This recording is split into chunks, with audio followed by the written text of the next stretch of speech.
What I'm going to talk about today is how to be successful in your college classes. And what I'm going to focus on today are didactic classes. My experience is with workforce programs, and in those we have clinical education, which is a practicum where you're actually doing the job, but also we have labs. But today I'm going to focus on didactic education. I'm going to do a separate video on how to be successful in your clinical classes or your practicum courses as well. There's not going to be anything really groundbreaking in this particular video. Most of this is probably things that you've heard before. Hopefully it'll reinforce what you already know and encourage you to follow some of that advice. The reason I decided to record this is because in our college classes, sometimes you've got to make a little bit of a shift in your focus on what you need in order to be successful. In primary education in the United States, the STAR test or some sort of standardized test is the benchmark of success in your college classes. In a lot of cases, the single class and the material covered in that class is what is the knowledge of that information is what's going to promote you to the next course or the next level in the program that you're in. So what I'm going to talk about here is before class, during class, after class, and then we're going to talk about testing and some test techniques that I've found useful, and then projects and how to be successful in some of the projects, like research papers and things like that. So general information, first off, you need to understand your learning style. There are three basic styles of learning: visual, auditory, and tactile. Tactile meaning touch. And in most cases, most people have a combination of different learning styles. So you might be primarily visual, primarily tactile, you may be primarily auditory, and then secondarily something else. So this website that I've got posted here, the educationplanner.org, I'm not sponsored by anybody, so I don't endorse any particular website, but this one, when I did a Google search, it's the first thing that popped up, and I did take the learning style quiz that they provide, and I found it to be pretty accurate. So understand your learning styles. And I'm going to show you what my learning style is primarily tactile, secondarily visual, and third is auditory. If you tell me something, it might go in one ear and out the other. If I see it, I'm more likely to remember it. And if I can take it apart and look at it, then I'm engaging both of my primaries, my tactile and also the visual. So what mine said, and this is pretty cumbersome, and it's a very busy slide, but this is copied directly off the website. And it says, tactile learners prefer hands-on. You enjoy hands-on activities such as dismantling and assembling things. Dismantling much more so than assembling. The assembling becomes tedious. So then it gives you tips and hints on what you can do to improve your learning. So here are some things that tactile learners like you can do to learn better. And that's participate in activities that involve touching, building, moving, drawing. Do lots of hands-on activities like completing art projects. It's okay to chew gum, use flashcards, trace words, things like that. So I'm going to back it up and talk a little bit about that in my experience in college. So I went to radiography school, and what I found that was very helpful for me was to be able to visualize what was happening with the human body whenever we moved patients into different positions. Just talking about it in class and hearing or even reading it out of the textbook really didn't do a whole lot for me. So what I found to be useful was to darken a room and use a flashlight, and then use a skeleton.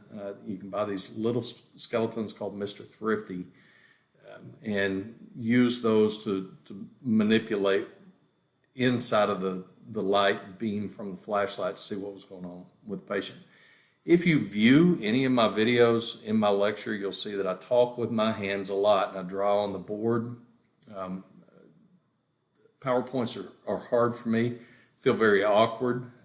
because it requires me to stand still and just think and speak rather than demonstrate. So my learning style kind of is demonstrated in my lecture in a lot of cases. So know your learning style, know the tips and hints that you can glean from your learning style to tailor your own study methods to better learn. So use good time management. That's a big one. You have to set aside time to study. For decades, the formula for the proper amount of study time for college classes, or any classes really, has been that you need to study outside of class for 2 hours for every hour that you spend inside of class. Now that's going to be dependent on a lot of things, but that's your baseline and where you need to start. Some students are going to need more than that. Some students are going to need less than that. But 2 hours is what you need to shoot for. If you are doing poorly in your class, then you may need to bump that up from 2 hours to something more. If the material's coming naturally for you, then you may just need to reduce that somewhat. So plan on 2 hours at the start of every class. At the beginning of every semester, plan on spending 2 hours in study for every hour that you spend in class. It doesn't equate to clinicals or to lab, but rather to didactic classes. Another thing that we're going to talk about here in a bit is concern with how other students are doing in the class. And then finally, you need to take care of yourself mentally, emotionally, and physically. Do something for yourself. You can't spend all of your time in class, at work, and studying. You have to do something for yourself. Take some time, go to the lake if it's summertime, or whatever you need to do. So some bad study strategies are, and some bad practices are to expect the first class of the semester to be short. And that might be the case in a lot of your general education classes, but in your workforce programs, we have to get through an entire section. We have to go from A to Z in one semester. So we have to cover all of the information that you're going to need for that particular class throughout the semester in one semester. So most of your workforce classes and your specialized classes are not going to be that way. You're going to show up to the first class, you need to be ready to go. You might not know exactly what you're going to cover that first day, but most of your colleges, or at least colleges in the state of Texas, and public colleges, are going to have their syllabus, of course, outline online, so you should be able to view that and see exactly what it is that you're going to be doing that first day. So you need to show up that first day with your textbook. You don't want to wait and purchase your textbook later after the first week or so. You're going to need it right away. So you also don't want to wait and see how the first test goes. What I mean by that is some of your students will want to see what the instructor's tests are going to be like. So they might not put just a whole lot of effort into the first test so that they can see what the test is going to be like, so that they can know how much to study. The problem with that is if the first test is difficult, then you're going to be playing catch up for the next couple of tests. So expect the first test not to be easy, and study abundantly at the first part of the semester. It's easier to ease up partway through the semester than it is to play catch up. You don't have that stress on you if you start out strong. So don't wait and see how the first test goes, or second test, or anything like that.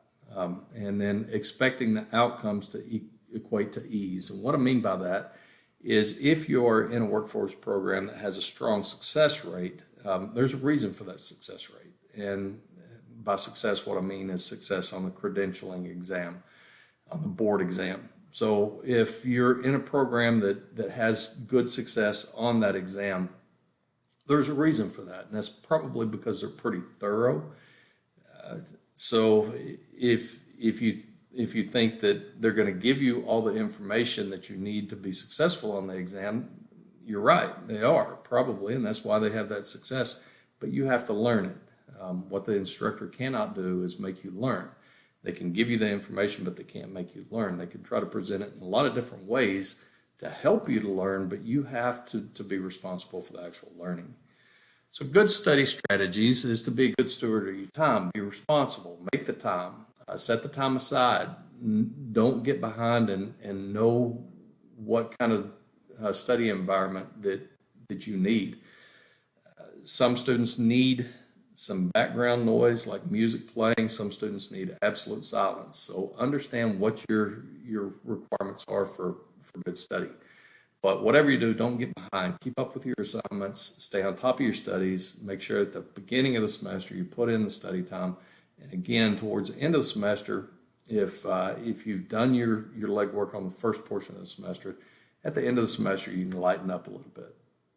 It's easier to go into a final with a grade that would allow you to not need a good score on the final exam than to go into the final exam needing the final to pull you up to a passing grade.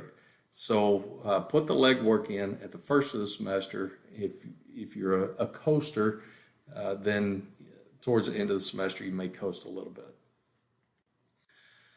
So good practices to employ before class would be to read ahead, and I stress this all the time with my students.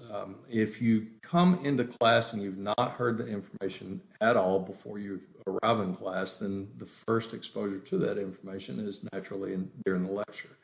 And if you've not been exposed to it at all, then the possibility for confusion is already there. So if you read the information that is expected to be covered in that particular class, then you've heard it at least once, and you might be able to form some questions, or you might have some questions that will be answered during the lecture. So go ahead and read ahead. Make sure that you show up on time. Make sure that you're well rested so that you're awake. Make sure that you have something to eat so that you don't come hungry and maybe your blood sugar is a little bit low and you can't focus. And then understand the environment. Understand what the class dynamics are. So in my class, largely what I do is lecture and demonstrate. And with the lecture, I'm going through the textbook, but I may only take 2 or 3 pages for an hour-long lecture. So what we have counseling services come over and talk to our students at the beginning of the first semester. And what the analogy one of them likes to use is that coming into a lecture class is kind of like you're driving down the freeway or you're driving down the interstate at 80 miles an hour for hours on end, and then all of a sudden you exit the interstate, you're on the surface roads. And even if you're traveling at 60 miles an hour on surface roads on a frontage road, it seems like you're just at a crawl and you're bored out of your mind. And that's kind of what walking into a lecture class is after you've been overstimulated with music, podcasts, YouTube, Twitter, billboards, whatever is being fed into your eyes and ears all at the same time. You're going to come into a class and you've got to sit for an hour and you got to pay attention to one person, and that's hard to do. So understand that's what's going to happen in a lot of cases, and you can mentally prepare for that. Put away your phone. Turn off if you're using a computer in class, that's fine, but turn off any outside influences and just focus on the class. Don't come overstimulated, and if you do come overstimulated, just prepare yourself to downshift and to be prepared to listen to the information. So in class, you want to listen. You want to record the class if it's permitted, or if it's recorded and posted online, take advantage of that. Take notes. So there was a study many years ago that said that in order to really learn something, you needed to be exposed to it 5 times. So if you read ahead and then you listen in class and you write it down, that's 3 of those times.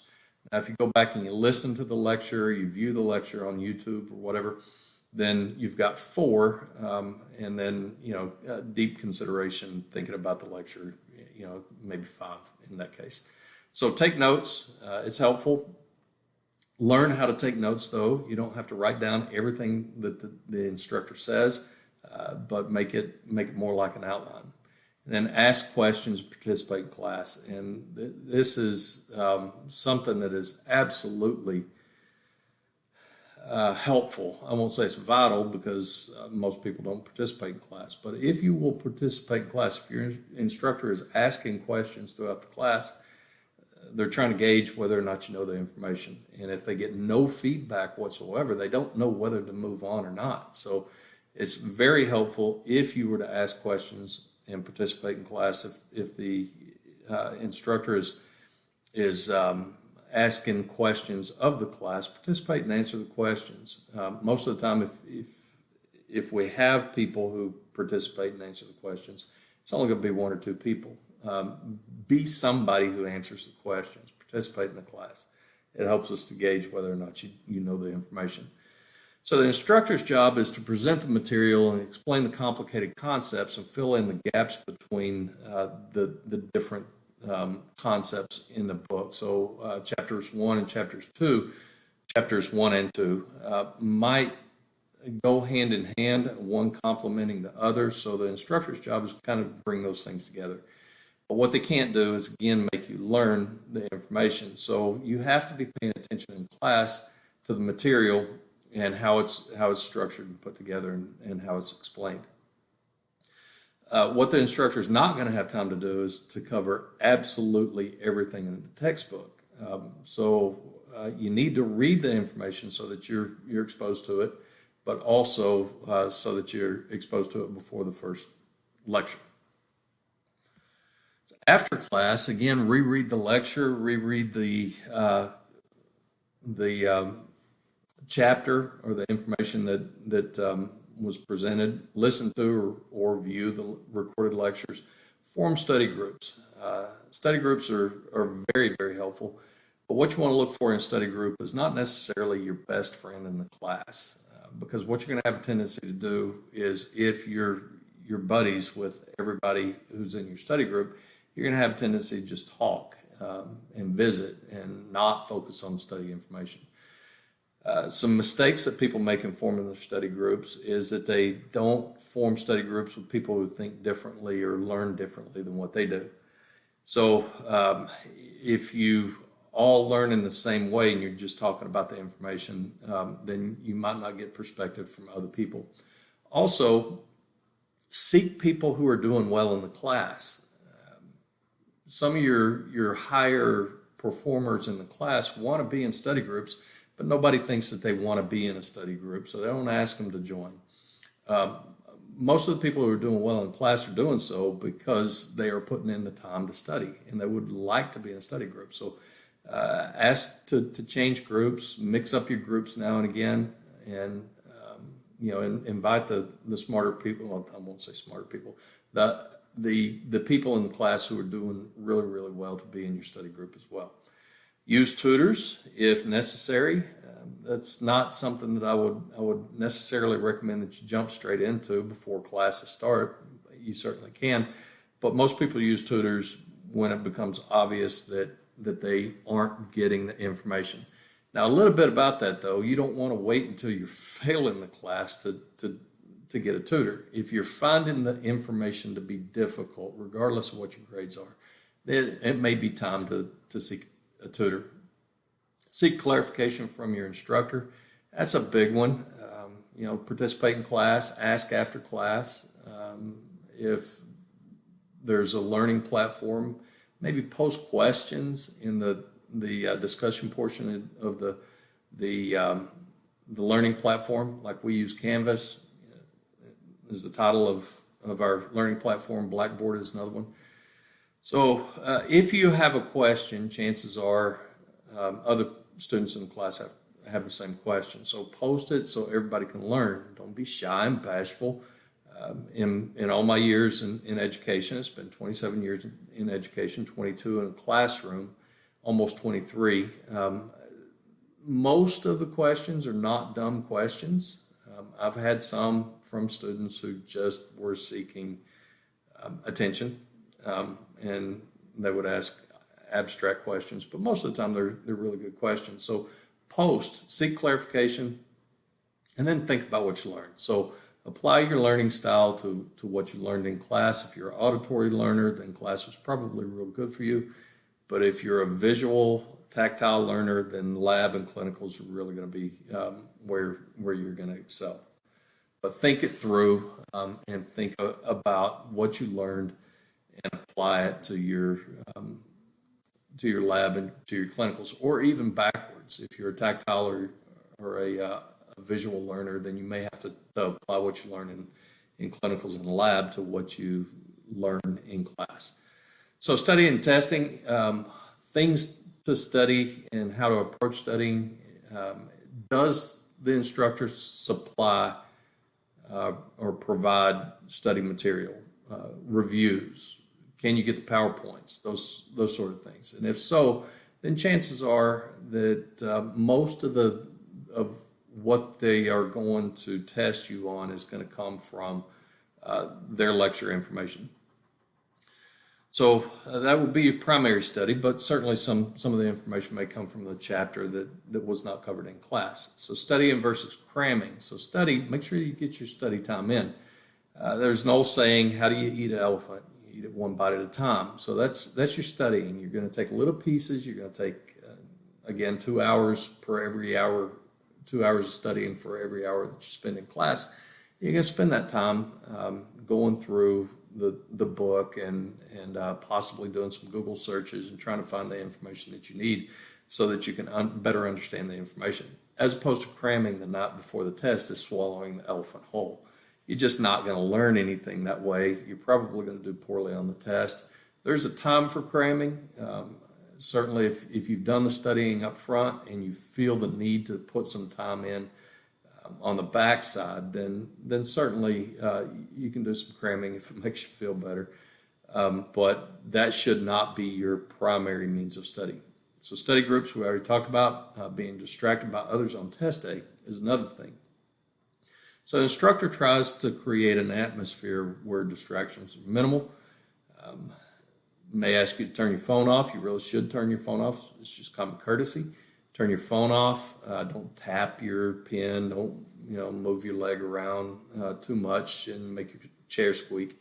But the other things are going to fall on you specifically, and that is that you can't be distracted by how other students are doing in class. So some students get a little bit nervous whenever other students finish the test and they're only about halfway through. What other people are doing really is not your concern. You need to study just on your test alone and what you're doing.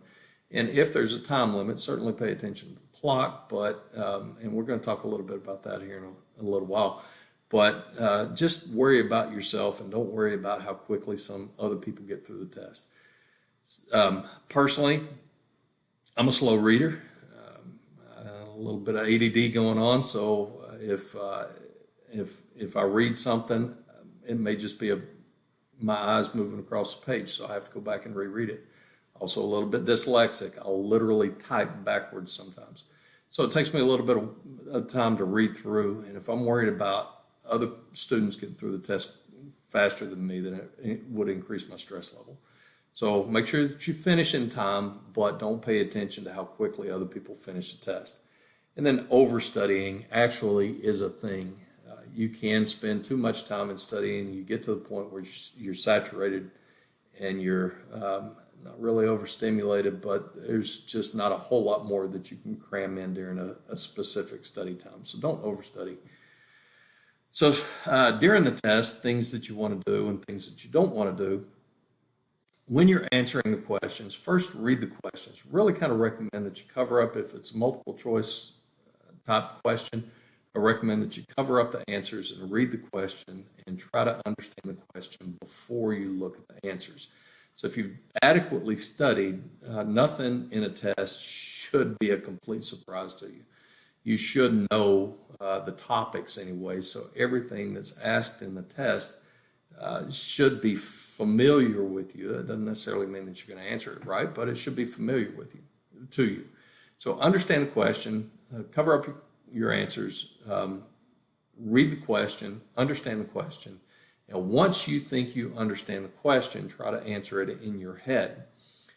If you then uncover your answers, and the answer that you have in your head is reflected in the answers, and chances are overwhelmingly that's the answer on the test. So understand the question first. So don't look for the answers before answering them in your mind. If you're looking for the answers, then almost anything could sound plausible.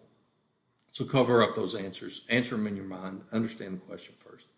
Changing your answers. Again, in 22, almost 23 years as a classroom instructor, I could probably count on one hand, definitely on two hands, the number of students who would consistently change their answers from wrong to right. Everybody else would change from right to wrong. So roughly 450 students, maybe 10 would on a consistent basis change from wrong to right. Everybody else would change from right to wrong. So once you answer a question, unless you know 100% you just bubbled in the wrong dot, if you're taking a Scantron test, or if you click the wrong answer on a computer test, then chances are you answered it right the first time.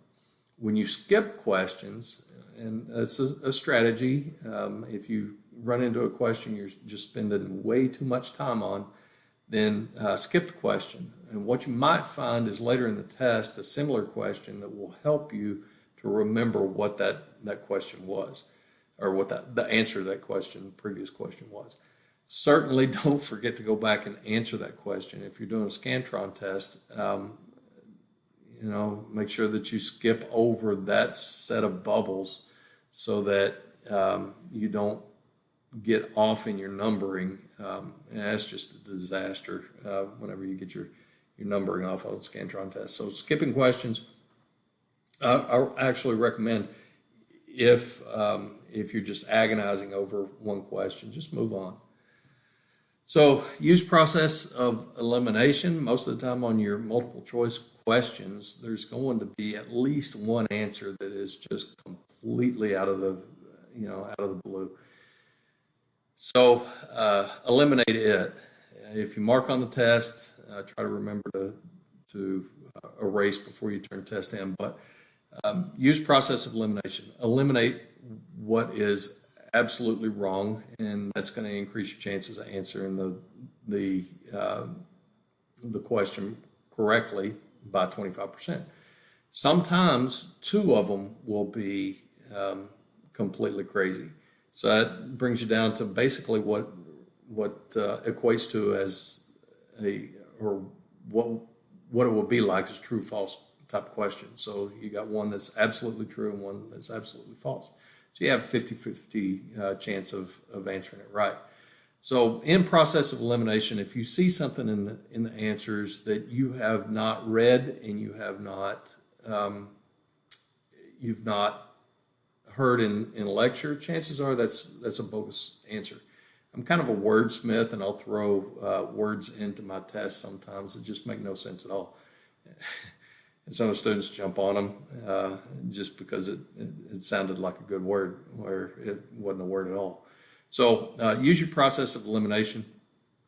Don't overthink. So if you dwell on questions, again, skip that question and come back to it later on. There's an old saying, it's really kind of a card. First place I heard it was in playing cards, specifically spades, and that is think long, think wrong. If you overthink a question and an answer and you dwell on it too long, the longer that you stare at that question, the more you're going to start rationalizing those crazy words that I'd mentioned before. And just know when to make an educated guess. Sometimes you're going to get to a question that you just have no clue whatsoever. Break apart the words the best you can and look for the answers that seem to match up with the words.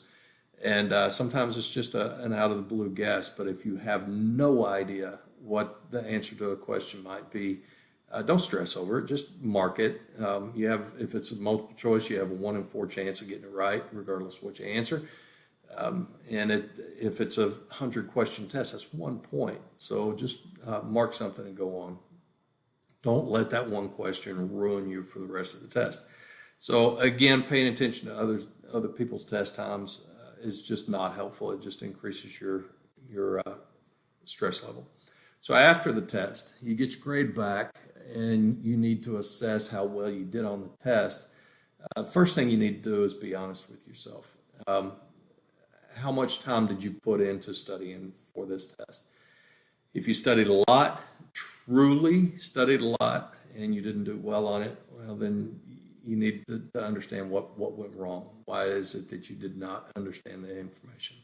If the instructor offers a test review, so some of your instructors will pass the test back out to you so that you can look at what you got wrong.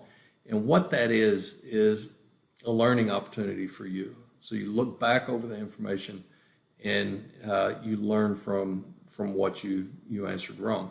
What it is not is an opportunity to increase your grade. Certainly there are bad questions. There are incorrect answers. Instructor creates a test and for whatever reason on the key on the test, the wrong answer is provided. And certainly those are things that would increase your grade, but that's not really what you're trying to accomplish in a test review. What you're trying to do in a test review is it's a learning tool that a lot of, I would even go so far as to say most instructors don't allow. You might get your grade in your learning platform, but certainly what you might not get is the test presented back to you and the instructor just opening up and saying, okay, what questions do you have? So use that time wisely and don't, roast the instructor on it. So assess your performance on grading or on your testing strategies, as what we talked about before. Learn from your mistakes and don't repeat them, and don't be afraid to ask for help, be that among the class, the instructor, a tutor, counseling services. Most of your public colleges are going to have some sort of department on campus that will help you with learning strategies for different learning styles. Also with time management, test taking techniques and things like that. So common reasons for poor performance on a test is you didn't study. And in my experience, that's the most common whenever a student is unsuccessful in a class. And I ask them, well, what happened? When do you get the grades that you would have helped you to be successful in this class? And most of the time, I'd say 75% of the time or more, the student just will admit at that point that they didn't put the time in. Now, for a particular test, I'll tell you that they studied a lot, but at the end of everything, they say they just didn't put the time into it. So didn't study is a big one. Didn't study enough is another one. Again, you might just read the information or glance over the instructor's study material and think that you've studied, but that's not really studying enough. What you need to do is you need to look at the material and then make it relatable. That's an instructor's job, is to make it relatable, but make it relatable to you, to help explain it or help to using your learning styles, kind of take it apart. Again, I'm tactile, so I've got to take something apart and I've got to visualize it. And that's not necessarily literal, but figuratively, I have to take something apart and I have to really analyze it. So studied the wrong thing is something I hear a lot. What studied the wrong thing really means is you didn't study enough. So if the material is over a single chapter, then you need to study the entire chapter. Studied the wrong thing is not really a thing. That just means that you didn't study enough. You didn't study the entirety of the information. Assess your study group effectiveness. If you're in a study group and all y'all do is sit around, snack, and talk, then that's not going to be effective. You have to talk about the right things, and that is the material for the test. Didn't understand questions. That's a fair assessment, but again, why didn't you understand the question? Did you just read the question and immediately jump into the answers, or did you look to understand the question before you looked at the answers? And then finally, didn't understand the materials. Probably the least common reason that I find the students don't do well, either in class or on the test, didn't understand the material. You didn't understand the material in most cases because you didn't study enough, didn't study properly for your learning style. So on big projects, I don't do a whole lot of big projects because they're cumbersome for me to grade, and like most people, I'm a little bit lazy, so I don't do a whole lot of big projects. Have some, not many. So what I'm going to talk about is individual projects, group projects, procrastination, following the instructions, and then if you have any kind of presentation that's associated with it, then how to do well on that presentation. So what you want to do is to understand the assignment well is to understand the grading and the expectations for the assignment. So if you are provided with an outline of what's expected, then follow that outline as closely as possible. If questions are asked of you in that outline, answer the questions. Again, grading projects is a bit cumbersome and it's time consuming for the instructor. So if they provide those questions for you, there's a reason for that, and that's what they're going to be looking for in their grading. Is there a grading rubric? And if so, follow it. So what a grading rubric is let's say you've got a presentation that has 10 different things that is graded on. So one is presentation, confidence projected, but then it's got things like the thoroughness of the information and specific questions that it's asking you for the thoroughness of the information. Look at that rubric and try to check all the boxes on that rubric. So you're only going to be able to do so much as far as a presentation goes. If you are scared to death of public speaking, then you're going to have a hard time projecting confidence. So those are things that you might not be able to do all that much about, but the things that you can do things about are the thoroughness of the information that's presented. So be thorough, follow the rubric the best you can. A rubric is just a grading device. Follow it and what the expectations are in that grading rubric as closely as you can. Find out what the maximum expectations are and try to meet those. And then if you don't meet the maximum, but you fall one below that, then you're still in pretty good shape. But be thorough, but also be concise. Again, projects, the amount of time spent grading projects can be pretty great. So be thorough, but be concise. Nobody wants to read a novel over a 5-minute presentation. So let's back up a little bit. Individual projects. Individual projects can be a lot of work because you have to do all the work, but you've got control over all the information in that project. So you take ownership of the whole thing, and how well you do is entirely up to you. Group projects, what you want to do is again be paired up with somebody that you can trust to do their portion. In group projects, what you find sometimes is one person does a lot of the work and the other person does very little work. Some of your projects are going to come with evaluations for not just the group, but the individuals in the group as well. So if you find yourself in a group project, make sure that you're doing your work. Procrastination, don't wait till the last minute. That becomes very obvious very quickly whenever you start to do your presentation, give your presentation. It becomes pretty obvious who procrastinated and who did the work up front.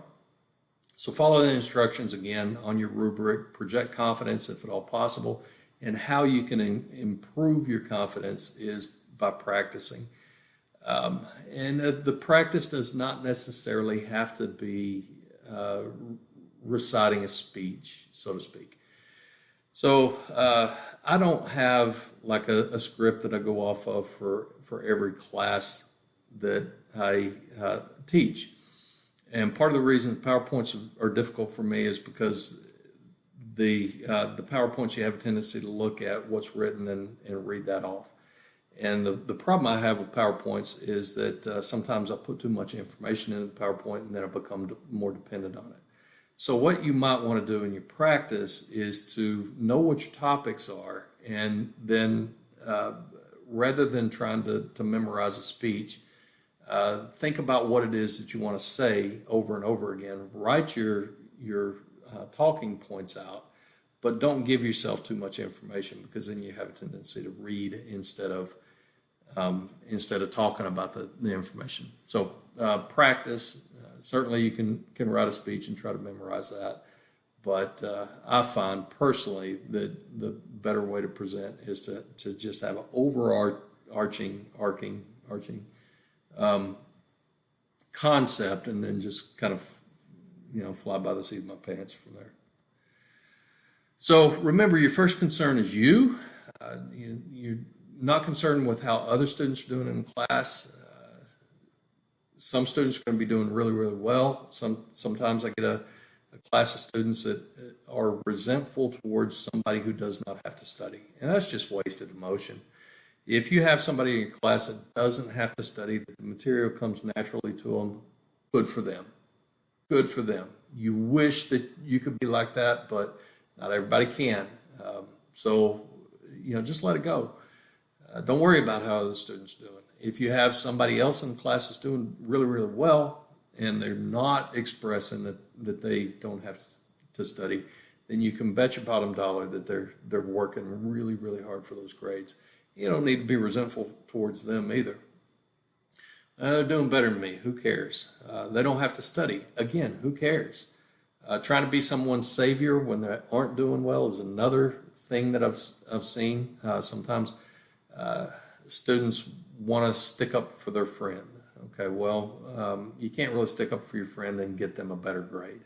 So really, about the only thing that you're going to accomplish by trying to go to the instructor and say, yeah, well, they're working really, really hard, I think you ought to pass them, is you're putting yourself at odds with the instructor. It's none of your business how somebody else is doing, even if they make it your business. They have to pass on their own merits. And again, take care of yourself mentally, emotionally, physically. All the things that I've mentioned in this particular slide have to do with your emotions and wasting emotions on things that really you shouldn't have to waste emotions on.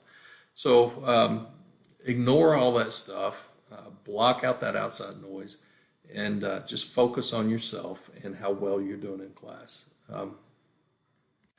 The better you're doing in class, the more you focus on yourself, the better you're likely to do in class. So I hope you found this to be helpful. As always, if you have any questions or any comments, I'll respond to any comments that you might have. You can help me out by liking the video and subscribing to the channel. My next video will be about clinical education, which is going to be pretty specific to workforce programs, but may have some applicability in lab classes as well. And thanks for watching.